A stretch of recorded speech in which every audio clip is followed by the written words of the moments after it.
quando eu fui me interessar pela legalidade quando eu comecei como repórter.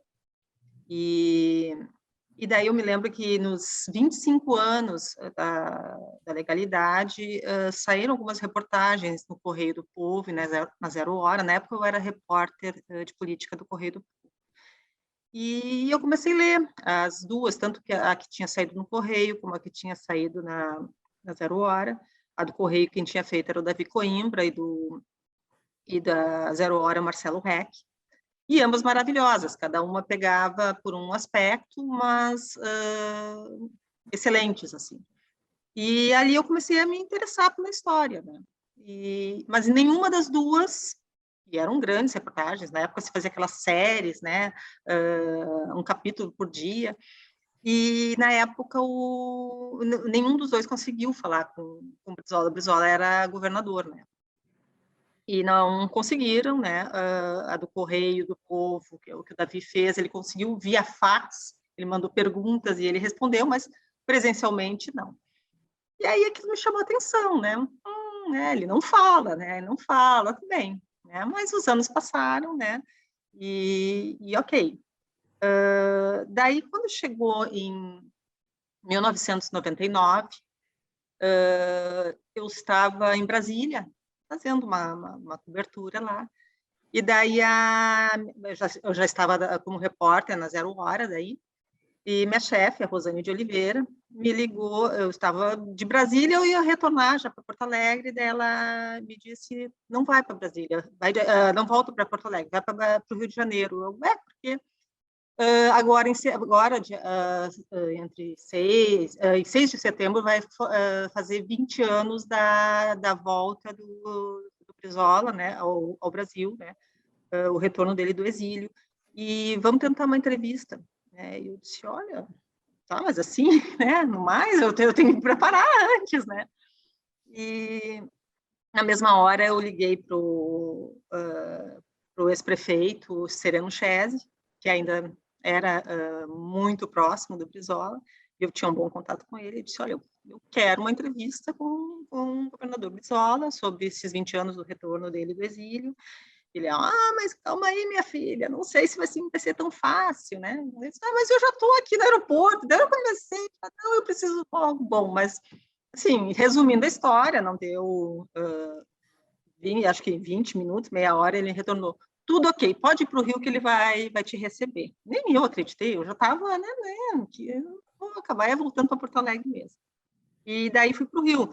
Então, eu vou dar uma pausa aqui, porque é a partir dali que eu começo a ter contato com o governador Brizola, né, para fazer essa reportagem dos 20 anos do retorno dele do exílio, né, e ali que eu começo a plantar a semente para fazer uma reportagem sobre a legalidade. Então, a partir desse momento começa, digamos, a relação que eu tive como repórter com ele, né, esses contatos que eu passei a ter com ele e as informações que eu passei a ter sobre a legalidade. Se não fosse essa reportagem, talvez eu não conseguiria a entrevista depois que eu fui fazer, daí nos 40 anos da legalidade, que foi em 2001, então foi o quê? 3 anos depois, 2 anos depois, né?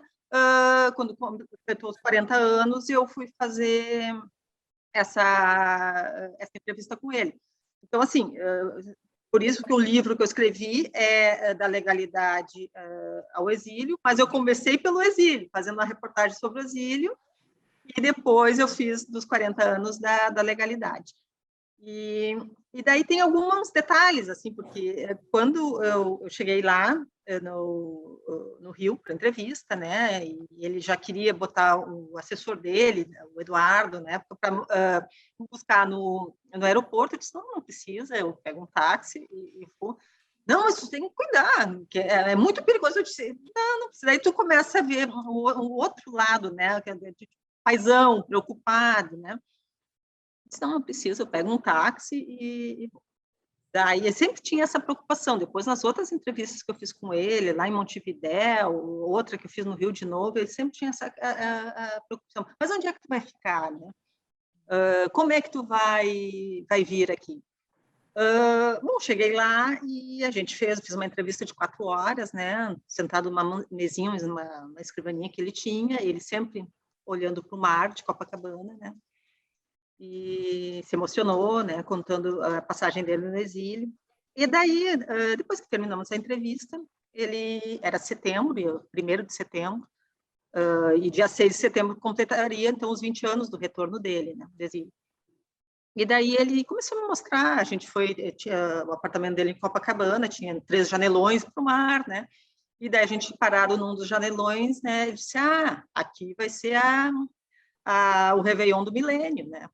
E Copacabana sempre foi o palco, né, dos Réveillon, mas ia ser o Réveillon do milênio. E aqui vai ser o lugar mais privilegiado, porque eu estou bem no meio da praia de Copacabana. Ele mostrou. E daí foi mostrando o apartamento, almoçamos, e daí uma hora, e aí começa mais um capítulo da história. Daí uma hora ele mostrando o apartamento, daí tinha uma salinha, porque é um apartamento enorme, né? Ele tinha uma estante, assim, com uma porta de correr, e ele abriu, aqui está meu pequeno baú, né? Ele falou. E eu já comecei a perguntar, ele, fechou, né? Fechou e também. Eu fiquei com aquilo, um pequeno baú, também. E também aquilo ali nunca mais saiu, né? Eu tive a oportunidade de perguntar umas 2, 3 vezes para ele sobre o que tinha naquele baú, que na verdade baú entre aspas, né? Mas era uma prateleira cheia de documentos. E se eu poderia ter acesso, ele disse não. Assim, no momento que se eu começar a mexer nisso agora, vai parecer que eu estou pendurando as chuteiras, ele disse. Então, fui deixando aquilo nunca saiu. Aquilo ali virou uma obsessão para mim, né? Aquele pequeno baú que ele falou. E depois, né? Obviamente que eu olhando para trás, depois que eu tive acesso, depois da morte dele, né? Obviamente, quando ele disse aquilo, foi para atiçar minha curiosidade mesmo. Ele era malandro, pegou e ainda fez uma risadinha irônica, assim, para mim, né? Como que tu te interessou, né? Por isso. Né? E, enfim, daí fiz a reportagem dos 20 anos, são uma série de reportagens 0 hora, e depois, quando chegou nos 40 anos da legalidade, eu entrei, porque daí eu já tinha um canal direto com ele, né? E daí eu disse, olha, queria um depoimento sobre a legalidade. Eu fui para Montevidéu, e daí eu fui para o hotel, e daí a gente combinou de se encontrar no apartamento dele, na Rambla Armênia. Mas antes disso, ele queria dar um giro no shopping, perto da casa dele, em Montevidéu, que era o Punta Carretas, que ele queria comprar um gravador para ele. Né? E eu disse, tá bem, vamos lá, né? E fui junto com ele. E daí, para que o gravador? Eu quero ver se tu vai realmente ser fiel ao que eu vou dizer, né? Tá bem, né? Só agora essa preocupação, né? Tantas vezes depois eu fiz, mas vamos lá. Aí fomos, entramos umas 2, 3 lojas, daí, resumindo, comprou um Sony, era R$58, eu me lembro, assim, eu conto isso no livro, e fomos para o apartamento dele. E daí, aquele apartamento,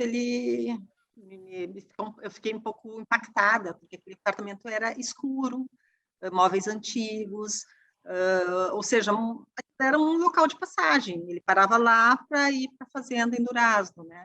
Então, assim, era um contraste em comparação com o apartamento de Copacabana, que era iluminado, né, cheio de vida, e ali era uma coisa, panos em cima do sofá, quer dizer, ele ia ali, ficava pouco tempo, então era uma coisa meio deprimente, sabendo que ele passou ali boa parte da vida, né, dele no exílio, né, e ali agora não tinha mais vida aquele apartamento. E acho que a gente ficou assim um dia inteiro conversando, já não me lembro exatamente, mas foi muito tempo, e era o meu gravador em cima da mesa e o gravador dele, um do lado do outro. Terminava uma fita, né, porque ainda era fita, não tinha gravadores digitais, terminava uma fita, rodava, ele também trocava dele. E quando terminou a entrevista, que ele contou detalhes, horas, segundos, de tudo, uma memória excelente, assim, quando terminou a entrevista, eu botei dedinho no stop, ele dedinho no stop, daí ele pegou a última fita que estava no gravador, olhou para a fita e disse, este é o depoimento mais completo que eu fiz até hoje. Daí eu entendi por que que ele estava gravando, né? Não era para ver a veracidade das minhas, se eu ia ser fiel ou não às declarações dele. Ele queria ter para ele aquele depoimento. Enfim, daí saiu a reportagem, ela foi premiada, né? Ela ganhou o prêmio nacional, ganhou o prêmio regional, né? E realmente eu considero que ela foi uma das mais completas, assim, porque ele foi o fio condutor e ele abriu o coração e ele necessitava, eu acho, hoje olhando, né? A distância, assim, eu acho que ele já estava se preparando, né?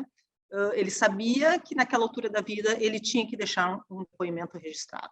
Depois eu sei que ele fez vários outros depoimentos que ele deu, mas aquele ali, até então, ele não tinha feito. Depois ele passou a dar para a TV, para documentários, né? Mas eu julgo que aquele foi o primeiro grande depoimento que ele deu. Tem dois momentos quando ele fala de legalidade. Quando um momento que ele fala uma empolgação e brilho nos olhos, que é o ímpeto dele, né, a grande sacada que ele teve de se antecipar e requisitar combustível, pneu, emissoras de rádio, enquanto o Terceiro Exército estava ali, né, não sabia o que fazer, ele fez tudo. Então, aquela ousadia dele, ele sentia que ele tinha muito orgulho daquilo, muito orgulho. Quando era para tratar do desfecho, era tipo uma mágoa, era um sentimento, não sei se é mágoa, mas para uma tristeza, porque ele sabia que se desse certo aquela jogada dele, aquela mobilização dele, ele se credenciava também mais ali adiante. Era o Brizola, aos 37 anos, subindo assim, em alta velocidade. E terminar com aquele meio termo, que era um sistema parlamentarista, com o Jango, assim, aquilo para ele, acho que ele nunca aceitou. Daí, porque ele fala com uma tristeza, e ele usa uma frase que para mim diz tudo, né? E ele usava uma frase, pegou emprestado do ex-deputado e ex-secretário Francisco Bruchado da Rocha, que era a frase era assim: a legalidade foi um relâmpago que terminou numa página de bronze da história. Então, o relâmpago era o que o Brizola fez, né?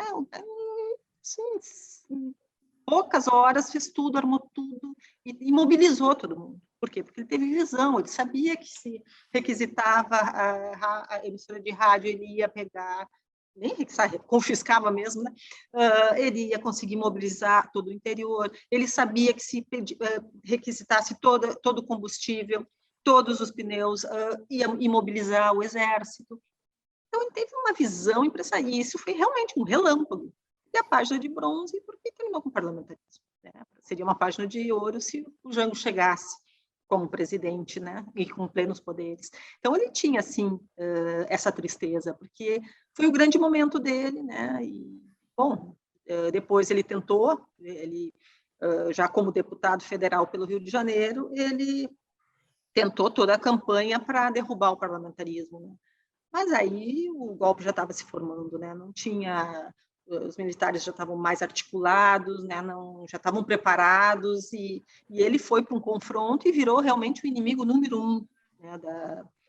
Dos militares em 1964. E ele não tinha outra alternativa senão ir para o exílio. Ele seria, no mínimo, seria preso, assim, porque realmente, assim, pouco antes ele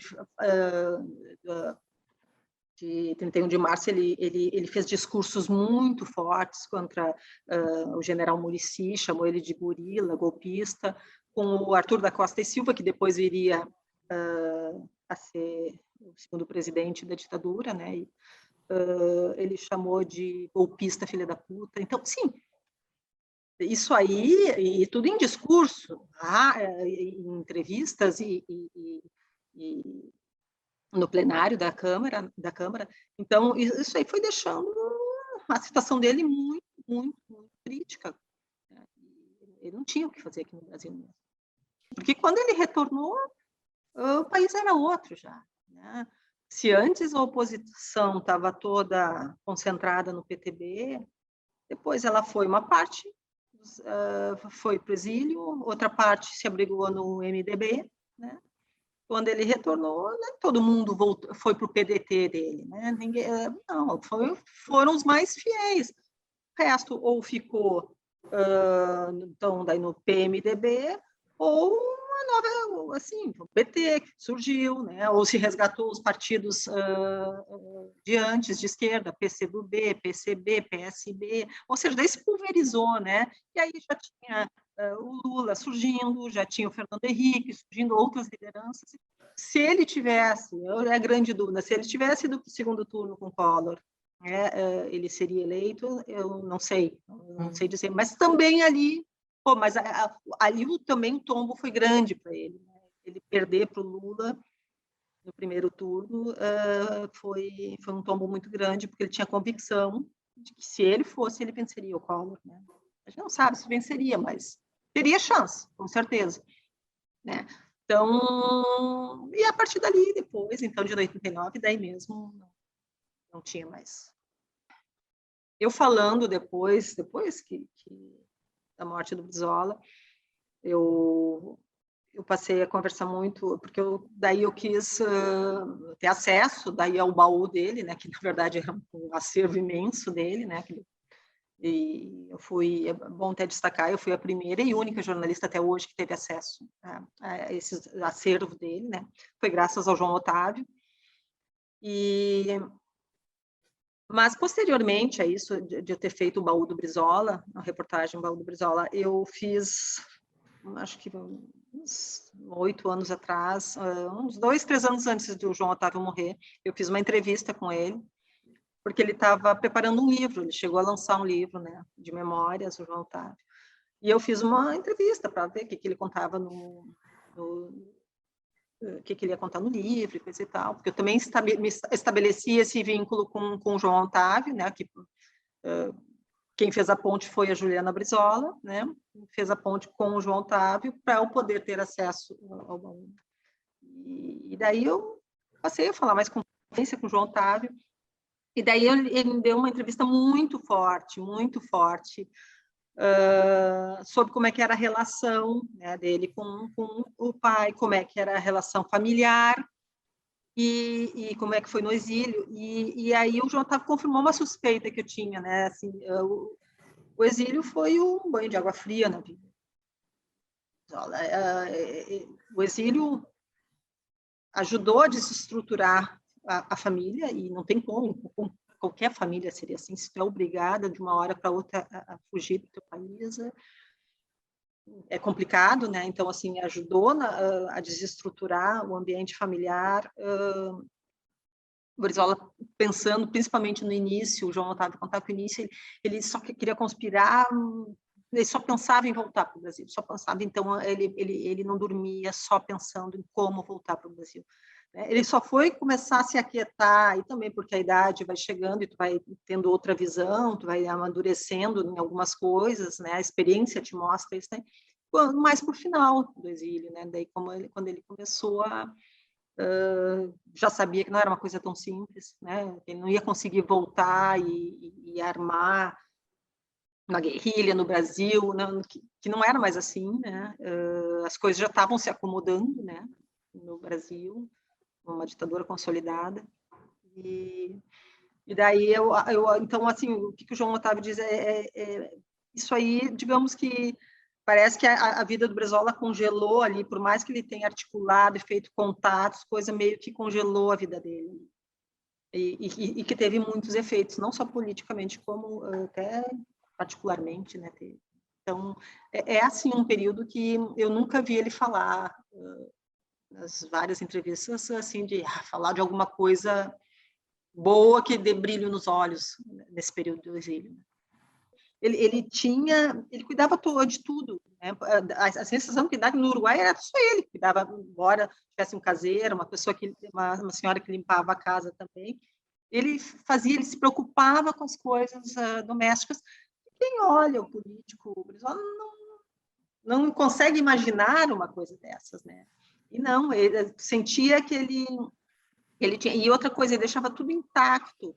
Isso é uma coisa que me chamou muita atenção e dá uma certa tristeza, né? Porque são as memórias que ficam, né? Ali por exemplo, no apartamento do Rio tinha um pequeno gabinetezinho assim, né? Na sala enorme, uma salinha sem porta, assim.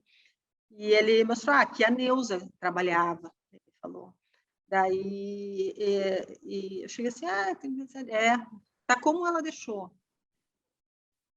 Olha que bom. Isso eu fui lá em 99, a Neuza tinha morrido em 93. Isso é 93. Então, estava tudo assim, ele não tirava. Daí ele abriu uma gavetinha de uma mesinha, né, e tinha uns papéis. Eu disse, isso aqui é o que ela trabalha assim. Ou seja, ele deixava as coisas daquele jeito, assim. Eu não sei que isso quer dizer, né? Se era em respeito, se em memória, porque gostava, se sentia bem, né? Mas ele sentia que não tinha mudança na decoração, né? Tinha mudança nas coisas e se preocupava com cada detalhe, assim. Né? É um Brizola caseiro, assim, que a gente não consegue imaginar, né? Quando ele ficava sempre falando de política, né?